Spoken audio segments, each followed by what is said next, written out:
அனைவருக்கும் மனமார்ந்த வணக்கங்கள். இன்றைக்கி நம்ம இரும்பு சத்து மிகுந்த முருங்கைக்கீரை வச்சு தோசை எப்படி செய்யலான்னு பார்ப்போம் வாங்க. முருங்கைக்கீரையை எப்படியாவது நாம் உணவில் எடுத்துக்கிட்டால் நோய் எதிர்ப்பாற்றல் நிறையா கிடைக்கும். இப்போ கொரோனா காலத்தில் நமக்கு நோய் எதிர்ப்பு சக்தி நிறையா இருந்தால் தான் கொரோனாங்கிற ஒரு பெரிய நோயை நம்ம தடுக்க முடியும். அதனால் முருங்கைக்கீரை எப்படியாவது சேர்த்துக்கலாம் வாங்க. நம்ம இப்போ அதை தோசையில் சேர்த்து சாப்பிட போகிறோம்.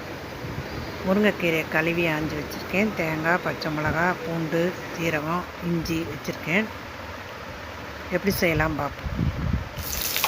இப்போ ஒரு வாணலியில் எண்ணெய் ஊற்றி ஜீரகம், பூண்டு, பச்சை மிளகா வறுத்துக்கலாம். போட்டு நல்லா வதக்கிக்கலாம். கொஞ்சம் வதங்கினதும் தேங்காய், இஞ்சி சேர்த்து வதக்கலாம்.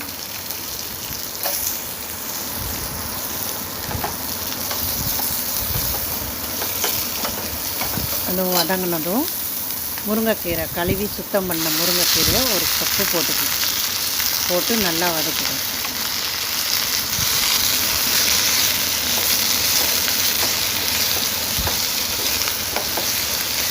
பச்சை வாடை போகிற அளவுக்கு வதக்கிக்கலாம். வதக்கியாச்சு. இந்த மிக்சியில் அரைச்சி வச்சுக்கலாம் பேஸ்ட்டை. இட்லி மாவு இல்லைன்னா தோசை மாவு 2 கப்பு எடுத்துக்கலாம். அதில் அரைச்ச விழுதை போட்டுக்கலாம். போட்டு நல்லா கலக்கிக்கலாம்.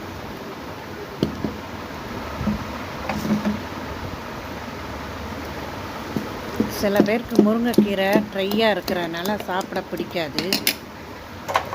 அவங்களுக்கெல்லாம் இந்த மாதிரி தோசையாக செஞ்சு கொடுத்தீங்கன்னா கண்டிப்பாக சாப்பிடுவாங்க. உடம்புல இரும்பு சத்தும் கூடும். இப்போ ஒரு வெங்காயத்தை பொடியாக நறுக்கி கடுகு போட்டு தாளித்து அதில் போட்டுக்கலாம். நல்லா கலக்கிக்கலாம். தோசைக்கல்ல போட்டு தோசையாக வார்த்து எடுத்துக்கலாம்.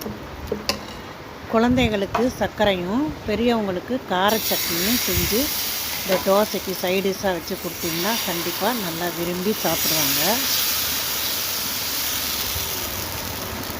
நான் இன்றைக்கி கார சட்னியாக அரைச்சிருக்கேன்.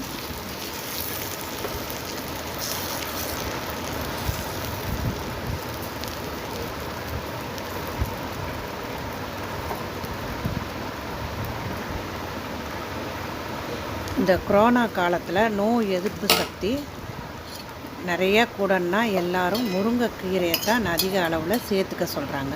அதை சூப்பாவோ, சாம்பாராவோ, பொரியலாவோ, வடையாவோ இல்லை தோசையாவோ ஈஸியாக சுட்டு கொடுக்கலாம். ரொம்ப ஈஸியாக செய்கிற டிஷ்ஷு இது தான். டக்குன்னு நம்ம கழுவி சுத்தம் பண்ணி மிக்சியில் அரைச்சி நமக்கு தோசை மாவோ இட்லி மாவோ வீட்டில் ரெடியாக கண்டிப்பாக நம்ம வச்சுருப்போம். ஏதாவது ஒரு மாவு டெய்லி வச்சுருப்போம்.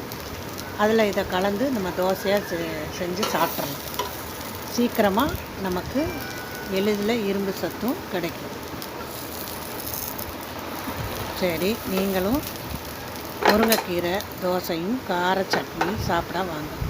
நல்லா முருகினதும் திருப்பி போட்டு எடுத்துக்கணும். நன்றி. இந்த பதிவு உங்களுக்கு பிடிச்சிருந்தா லைக் பண்ணுங்கள், கமெண்ட் பண்ணுங்கள், ஷேர் பண்ணுங்கள். நம்ம சேனலை சப்ஸ்கிரைப் பண்ணுங்கள்.